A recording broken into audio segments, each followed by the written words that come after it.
It started like any other family Christmas Eve, with my mother raising her glass for a toast. But then, she looked directly at me and, with a saccharine smile, asked, "So, Caroline, when's it going to be your turn?" My blood ran cold, but I just stared right back, a bitter, icy calm washing over me as I replied, "8 months ago, Mom.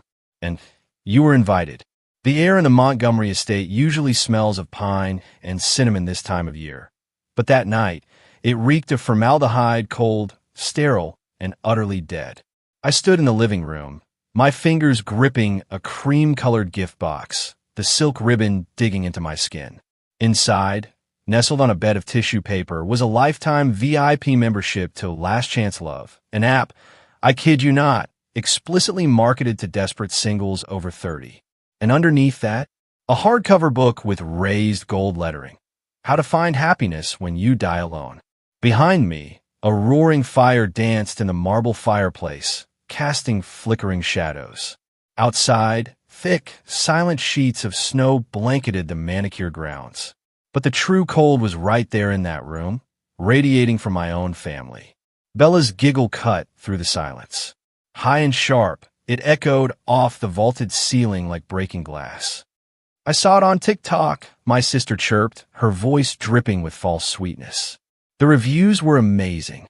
5 stars for women who've given up on traditional dating. I couldn't even look up.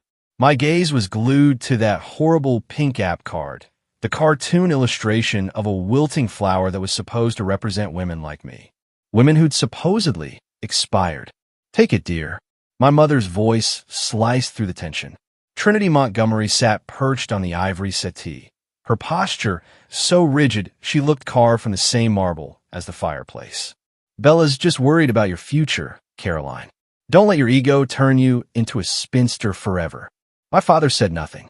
Richard Montgomery stood near the bar cart, swirling bourbon in a crystal tumbler, studying the amber liquid like it held answers he had no intention of sharing with me.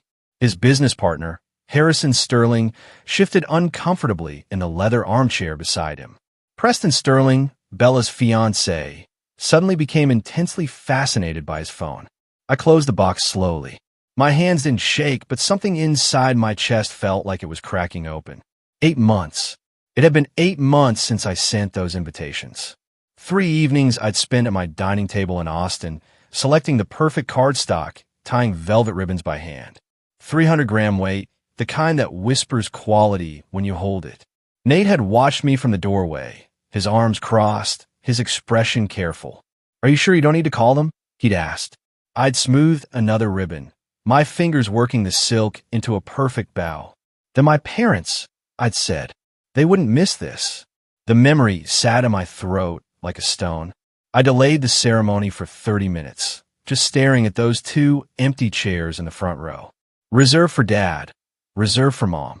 Signs I'd painted myself on small wooden plaques, decorated with wildflowers because my mother had once mentioned she liked daisies. That was 7 years ago, but I remembered. I remembered everything they'd so conveniently forgotten. "Well," Bella leaned forward on the sofa, her blonde hair cascading over one shoulder in a calculated tumble. Her engagement ring caught the firelight, a 3-carat diamond that cost more than my entire wedding. "Aren't you going to say thank you?" The words stuck in my throat. Part of me wanted to scream. Part of me wanted to run out those massive oak doors like I'd done so many times before.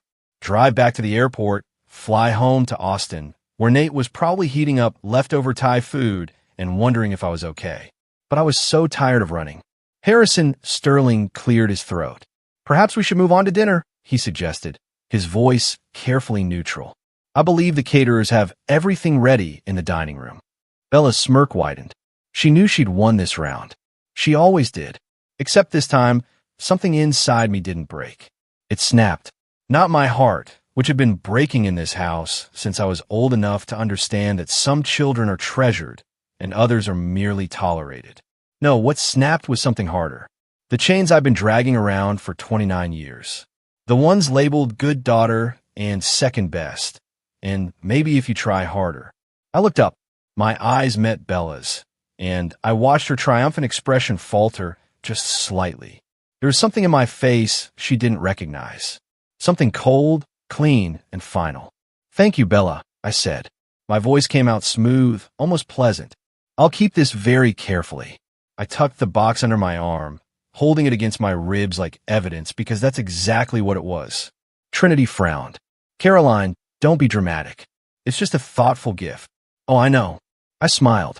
The expression felt strange on my face, like I was wearing someone else's mouth. "It's very thoughtful, very valuable." Richard finally looked at me, his gray eyebrows drawing together. "Caroline," he warned, using the same tone he'd used when I was 16, and suggested that maybe, just maybe, Bella shouldn't get a BMW for her first car when I'd received a 10-year-old Honda. That tone that meant, don't make a scene, don't embarrass us, don't exist too loudly. This space is meant for your sister to shine. I held his gaze. "Yes, Dad." He opened his mouth, closed it, and turned back to his bourbon. Preston Sterling stood abruptly, shoving his phone into his jacket pocket. "I need some air," he muttered, walking toward the French doors leading to the terrace. Bella's smile finally cracked. "Preston, it's freezing out there." He hesitated at the doors, the cold air blowing in, before turning back with a resigned sigh to join the procession to the dining room. But he was already gone, and I understood something in that moment. He was uncomfortable. He should be. Any decent person would be. "Shall we?" Harrison gestured toward the dining room, his discomfort palpable in the tight set of his shoulders. The dining room chandelier threw diamond patterns across the white linen tablecloth. Trinity tapped her spoon against her crystal water glass, the sound cutting through the murmur of polite conversation like a blade. "Before we begin," my mother announced, her voice pitched for an audience, "I want to toast this very special season, the year of the bride." I watched Bella straighten in her chair, her practiced smile blooming across her face like she'd been waiting for this cue her entire life. "My youngest daughter," Trinity continued, gesturing toward Bella with her wine glass, "will be married this February in what I can only describe as a modern royal event. 300 guests, the ballroom at the Four Seasons, a dress that took 6 months to design." Preston shifted beside Bella, his jaw tight. Harrison Sterling studied his salad fork with the intensity of an archaeologist examining an artifact. "Bella has always known how to do things properly," Trinity said, and the word properly landed on my skin like a slap. "With grace, with consideration for family." My father lifted his bourbon in agreement. He hadn't looked at me since we sat down. I cut into my filet mignon. The knife slid through the meat with barely any resistance, but my hand felt welded to the handle. Trinity set down her glass with a delicate click. Her gaze swung toward me, and I recognized the glint in her eyes. She was about to perform. "Bella is settled," she said, her tone dripping with manufactured concern. "But what about you, Caroline? You're approaching 30. You can't plan to live with plants forever, can you?" The table went quiet. Even the catering staff, refilling water glasses near the sideboard, seemed to freeze mid-pour. "When is it your turn?" Trinity asked. The question hung in the air like smoke. I felt Preston's eyes flick toward me, then away. Harrison cleared his throat, but said nothing. Bella leaned forward slightly, her expression arranged into something that might pass for sisterly interest if you didn't know her. But I didn't know her. I saw the anticipation in the way her fingers curled around her wine stem. She was waiting for me to crumble, to stammer, to make some excuse about focusing on my career or not having met the right person yet. I set down my silverware. The clink of metal on porcelain sounded louder than it should. "I'm not single, Mother." The words came out calm, steady, like I was commenting on the weather. Trinity blinked. "Excuse me. I've been married for 8 months. My mother's face went through 3 distinct expressions in the span of 2 seconds. Confusion, disbelief, rage. "Liar." The word exploded out of her mouth before she could stop it. Her hand slammed down on the table, rattling the silverware. "Why would no one know about this? You secretly eloped in Vegas, didn't you? Is that why you've been so distant?" "I didn't elope in Vegas." Bella's face had gone pale, but she recovered fast. She always does. "Are you making up stories to ruin my engagement party?" Her voice cracked perfectly, hitting that sweet spot between wounded and incredulous. "You've always been jealous of me, Caroline. but this is pathetic even for you." She turned to Preston, her hand finding his arm. "Can you believe this?" But Preston was looking at me, his attorney's brain clearly running calculations I couldn't quite read. "I sent invitations," I said. My voice hadn't changed pitch. I sounded almost bored, which is strange because my heart was hammering against my ribs like it was trying to escape. "Via FedEx overnight, in February." My father's glass hit the table hard enough that bourbon sloshed over the rim. "If you sent invitations and didn't get a reply, why didn't you call?" His face was flushed, the vein in his temple pulsing. "You did this on purpose, didn't you? To embarrass this family in front of the Sterlings." And there it was. The truth I'd been circling around for 8 months. The answer I didn't want to see. Even as the evidence piled up around me like snow against the door, they didn't forget. They were gaslighting me right now, in front of witnesses, rewriting history, while I sat here holding the receipts they didn't know existed yet. The last thread of hope I'd been clutching, the one I didn't even know I was still holding, dissolved. Something shifted inside my chest. The architect in me took over. The part that knows how to read blueprints and calculate load-bearing walls and understand exactly where pressure needs to be applied for a structure to fail. I stopped trying to defend myself with emotions. They don't care about my feelings. They never have. Under the table, hidden by the white linen, I slid my phone from my clutch. My thumb found a message thread with Nate. I typed one word, "now." The message showed as delivered, then read. I put the phone away and picked up my fork again, spearing a piece of asparagus like nothing had happened. By the way, if you're still with me and on the edge of your seat, make sure to hit that subscribe button. Trust me, more unbelievable stories like this are always coming. Caroline. My mother's voice had that dangerous quality to it now. The one that used to send me running to my childhood bedroom. "Stop this nonsense and apologize to your sister." "For what?"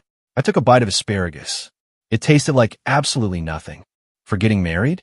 For inviting my family to my wedding? Which part needs an apology?" Bella's eyes were bright with tears that hadn't fallen yet.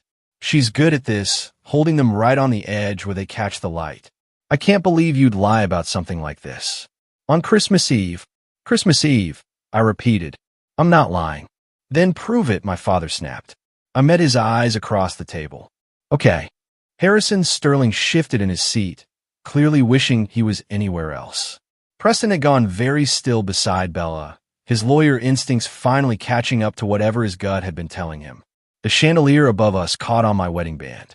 I'd been wearing it this whole time. They never even noticed. "Dessert will be ready in 15 minutes, one of the catering staff announced from the doorway, oblivious to the tension crackling through the room like static electricity. My phone buzzed once against my thigh. A text from Nate. "System accessed. Ready when you are. Any tonight." I looked up at the 85-inch smart TV mounted above the fireplace in the adjoining sitting area, currently displaying a digital fire log that mirrored the real fire burning below it. "Actually," I said, standing up from the table, "I think we should skip dessert tonight. There's something everyone needs to see." I walked toward the TV, my heels clicking against the hardwood floor. "Caroline, sit down." My mother's voice had taken on that edge, the one that used to make me shrink into myself, desperate to be smaller, quieter, less troublesome. "Not tonight." I stopped in front of the TV, my back to the room. "You always believe Bella unconditionally." My voice sounded strange to my own ears. Calm, almost conversational. "But have you forgotten what my husband does for a living?" Silence. I turned to face them. Nathaniel Vance, senior cybersecurity analyst. He works for a firm that protects Fortune 500 companies from data breaches. Trinity's mouth opened, closed, open again. "I don't see what that has to do with anything, do you?" I pulled my phone from my clutch, holding it up so they could see the screen. 3 letters glowed there now. "Sent 18 minutes ago. Delivered." The TV screen behind me flickered. Bella's head snapped up, her tears forgotten. "What are you doing?" The virtual fire log cut out. The screen went black for exactly 2 seconds. Then it lit up again, displaying something entirely different. A computer desktop, blue background, neat rows of folders. "Remote access activated," appeared in the corner in small white text. "What is this?" Richard's voice had gone hard. "Turn that off." I designed the electrical system for this house. I keep my tone pleasant, almost chatty, like I'm discussing the weather. Did you know that you hire me fresh out of grad school? Paid me exposure and family discount rates? I installed every smart system, every camera, every sensor. I turned back to the screen, watching as the cursor moved without anyone touching it. Nate, working from our home office in Austin, his fingers flying across keys 2,000 miles away. The admin password was never changed. I continued. I recommended you change it. Remember? I sent that email twice. Harrison Sterling leaned forward, his expression caught between fascination and horror. Preston had gone very still beside Bella, his lawyer brain clearly working through implications. This is illegal. Bella's voice cracked, not with tears this time, with panic. Actually, it's not. I didn't look at her. I'm the system administrator on record. I have full legal access. Nate is simply helping me retrieve my own files. Trinity stood up, her chair scraping against the hardwood. Files? What files? The cursor on the screen moved to a folder. The label made Bella gasp. Project Truth. When you dismissed my career as playing with plants, I said quietly, you forgot I'm an architect. Architects plan. We think 3 steps ahead. We build systems designed to last. My father's face had gone red. You had no right to put cameras in our home without telling us. I told you. My voice stayed level. I gave you a 40-page manual. You signed off on everything. There's a camera at the front door, one at the side entrance, one covering the driveway. All disclosed, all legal, all recording to a professional NVR system in your wine cellar. What's an NVR system? Trinity's voice sounded smaller now. Network video recorder. I finally turned to look at her. It's not cloud storage that deletes after 6 months. It's physical hard drives. Professional-grade data retention for 2 years. I watched the color drain from Bella's face. She understood. She was already doing the math, counting backward through months. You're bluffing, she whispered. I turned back to the screen. The cursor hovered over the folder. Do you remember February 12th, Bella? I asked. My voice sounded almost gentle. It was a Tuesday. Cold. You were wearing your cream cashmere coat. The FedEx driver arrived at 10:15 a.m. Stop it. Bella's voice rose. Mom, make her stop. The package was blue. I continued. Express overnight. 4 velvet boxes inside, wrapped in ivory ribbon. My wedding invitations. Preston's head turned toward Bella slowly, like he was seeing her for the first time. Turn it off. Bella screamed. Mom, make her turn it off. But Trinity was frozen, her hands still pressed to her throat, her eyes locked on the screen. It's too late anyway. I hit enter on my phone. Nate, receiving the signal, opened the folder. The first image filled the screen in perfect high definition. A FedEx receipt. Signature line clearly visible. Isabella Montgomery, signed in her distinctive looping handwriting. Date, February 12th. Time, 10:15 a.m. The dining room exploded into chaos. But I just stood there, my phone in my hand, watching my sister's carefully constructed world begin to crack, and I felt nothing but cold, clean satisfaction. That's my signature, Bella said immediately. Her voice had lost its hysterical edge, replaced by something flatter, more dangerous. So what? I signed for a package. That doesn't prove anything except that I was home that day. She was recovering faster than I expected. Evidence 1, I said, keeping my voice level. Clinical, like I was presenting designs to a difficult client. You signed for a package from Caroline and Nate Vance on February 12th, 3 weeks after our wedding invitations were mailed via FedEx overnight. I don't remember every package I signed for. Bella crossed her arms. We get deliveries constantly. My brand partnerships alone generate dozens of shipments per week. But Trinity sat up straighter.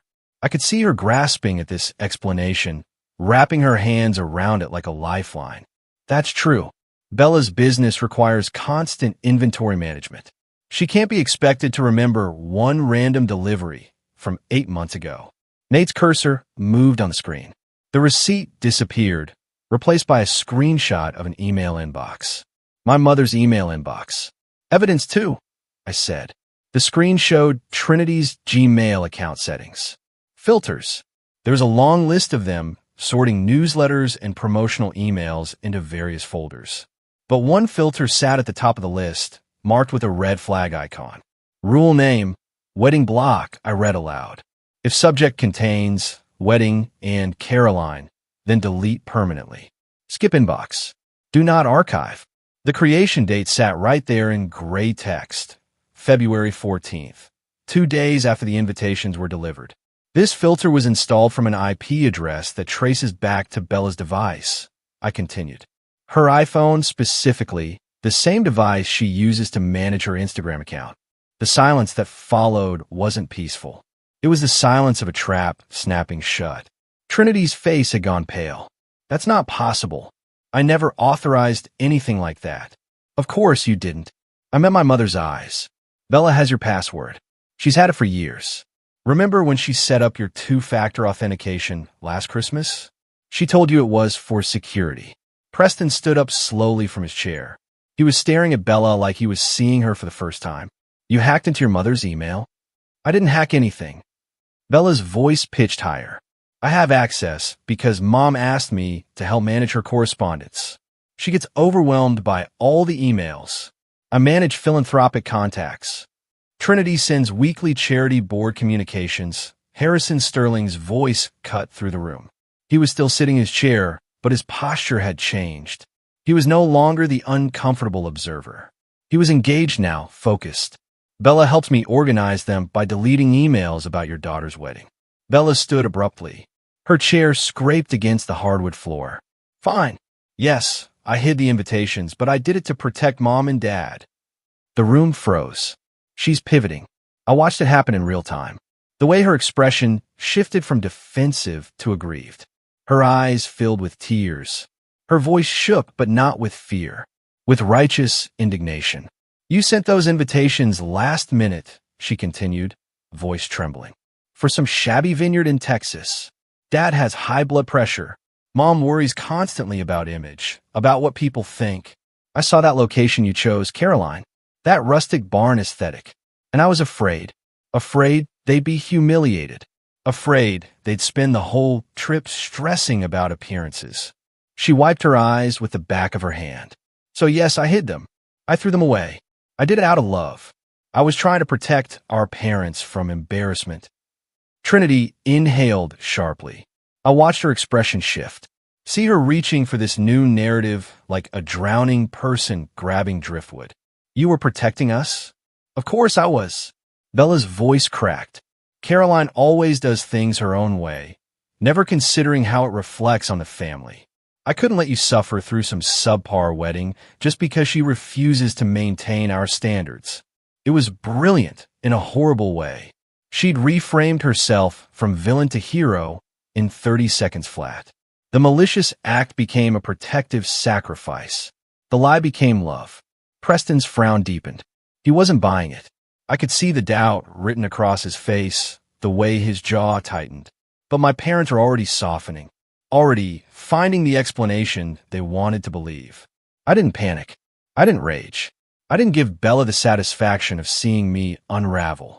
Instead, I smiled. It was a smile full of pity. The kind you give a child who's trying to convince you the dog ate their homework when you can see the torn pages in the trash. Protecting them? I repeated softly. That's the truth.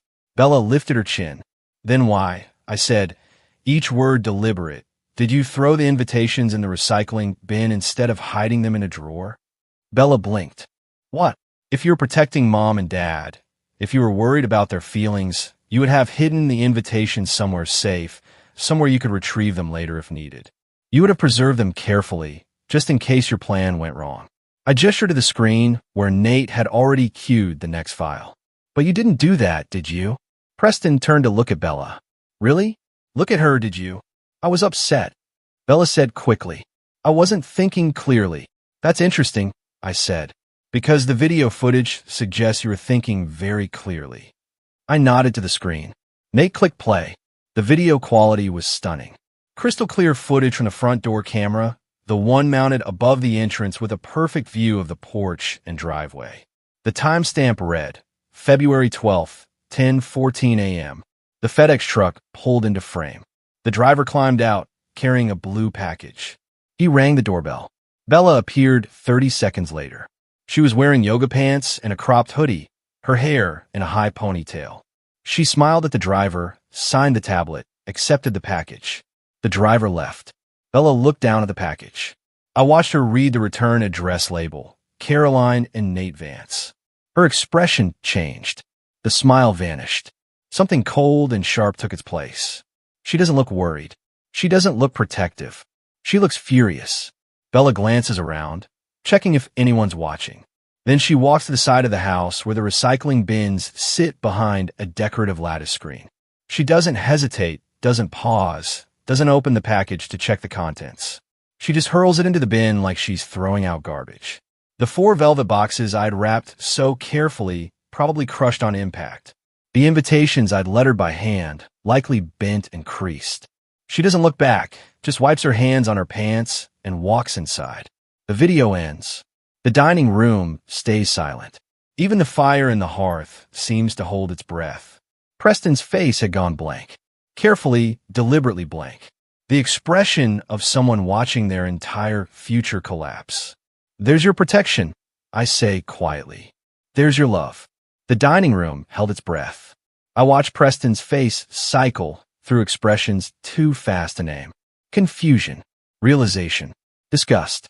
He stood so abruptly, his chair scraped against the hardwood floor. The sound sharp enough to make my mother flinch. You threw your sister's wedding invitations in the trash. His voice was quiet, which somehow made it worse. Because you were afraid of sharing the spotlight. Bella reached for his arm. Preston, I can explain. He jerked away from her touch. You gave her a book about dying alone when you knew she was married. He was staring at Bella like he was seeing her for the first time. Maybe he was. I cannot marry a monster. The word hung in the air. Monster. Bella's face crumpled. You don't understand. She's always, but Preston was already moving. He pulled the engagement ring off her finger with such force. I'm surprised the band didn't bend. The 3-carat diamond caught the chandelier light one last time before he placed it on the table with a deliberate click that echoed like a gunshot. We're done, he said.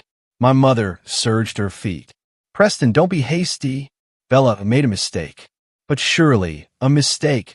Preston's laugh was harsh. Mrs. Montgomery, your daughter committed male tampering. She sabotaged her own sister's wedding. She lied to my face for 8 months. He shook his head. I wanted to marry into a family with integrity. Clearly, I was mistaken about what I'd find here. Harrison Sterling rose beside his son, his expression carved from granite. He turned to my father, who hadn't moved from his seat, whose face had gone the color of old newspaper. Richard, Harrison's voice carried the weight of 40 years in business.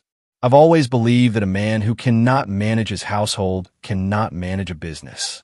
My father's bourbon glass paused halfway to his mouth. Your daughter is deceitful. Harrison gestured toward Bella. Your wife enables her. He looked at my mother, whose mouth opened and closed soundlessly. And you are irresponsible. His gaze settled back on my father. The merger project, next month? Consider it canceled. Sterling Group will not do business with the Montgomery family. The words landed like physical blows. I watched my father's face drain of what little color remained. That merger was supposed to be his crowning achievement. The deal that would cement his legacy. $50 million in contracts. A partnership that would have doubled his company's reach. Gone. Harrison, please. My father finally found his voice. We could discuss this privately. Surely, there's nothing to discuss. Harrison placed his hand on Preston's shoulder. We're leaving. Bella exploded from her chair. This is your fault. She whirled on me, her face twisted with rage. You ruined everything. I'll destroy you. I'll tell everyone what you did, how you manipulated. No. The word came out soft, but it stopped her mid-sentence. I stood slowly, smoothing my dress. You won't. Watch me. Bella's voice climbed toward hysteria. I have 2 million followers. I know Massachusetts law prohibits secret audio recording. I kept my voice level conversational. So the video of tonight's dinner stays private. I won't publish it. Bella's expression shifted toward triumph. thinking she'd found an escape route. However, I paused, letting the words settle. The CCTV footage of you dumping that FedEx package? That's evidence of federal mail tampering. Title 18, United States Code, Section 1708. Up to 5 years in federal prison. The color drained from Bella's face. If you dare speak one lie about me on social media, that video and a lawsuit go straight to the police and your brand sponsors. I tilted my head, studying her. I wonder how Dior and Cartier will feel about their ambassador being investigated for federal crimes. Bella collapsed back in her chair. The sound that came out of her wasn't quite a sob, wasn't quite a scream. It was the sound of someone's carefully constructed world imploding. My mother sat frozen, her hands clutched in her lap. My father stared at the table like the wood grain held answers.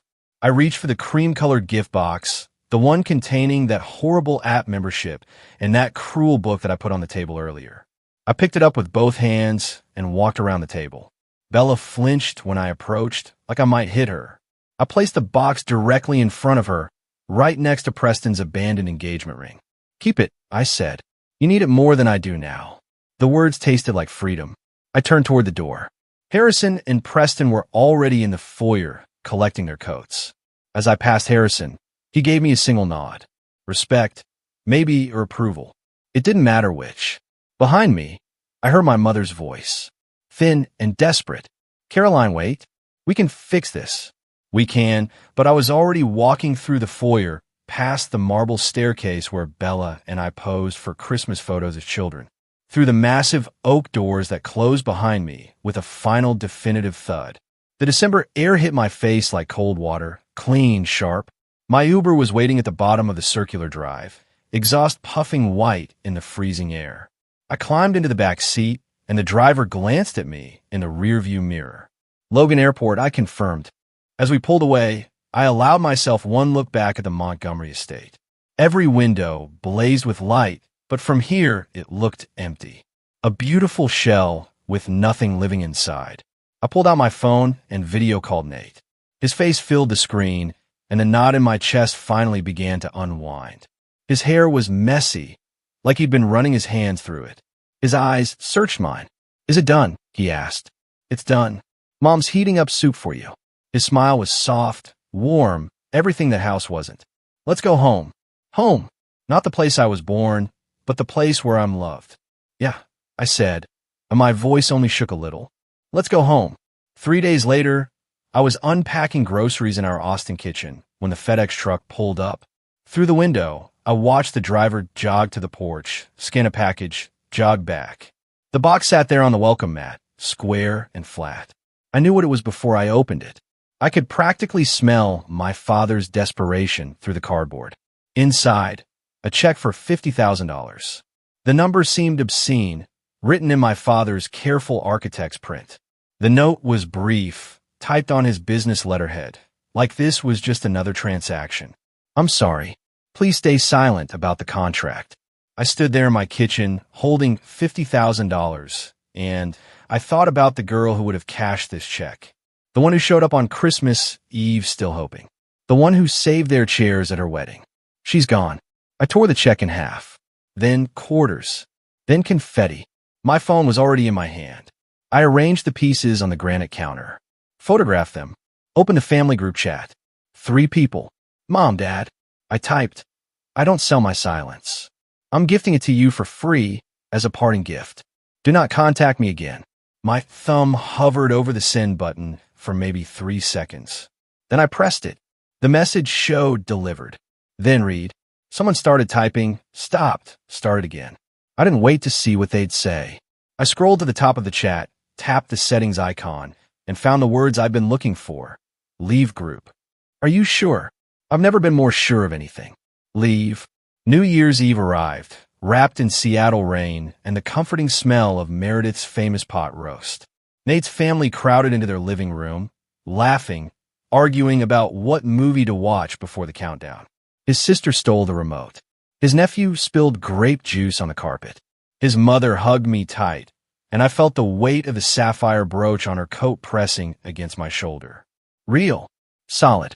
An actual heirloom, passed down with love instead of obligation. Come on, Nate said, taking my hand. Let's get some air before the fireworks. We stepped onto the back porch. The Space Needle glowed in the distance, and the city hummed with celebration. Nate wrapped his arm around my waist, and I leaned into him, breathing in rain and cedar and freedom. Any regrets? He asked quietly. I thought about the empty chairs, the hidden invitations, the cruel gift, the check torn into pieces. Not one. The first firework exploded overhead. Gold sparks against a black sky. Nate's family cheered from inside, and through the window, I could see them raising glasses, pulling each other into hugs. I wasn't the Montgomery daughter anymore. I was Caroline Vance, architect of landscapes, and now, finally, architect of my own life. I'd cleared the weeds. I'd burned out the rot. And here, in this garden, something real was growing. So tell me, what would you have done in my place? Would you have stayed silent? Or would you have torn up that check too? Let me know in the comments below. I'm really curious to hear your thoughts.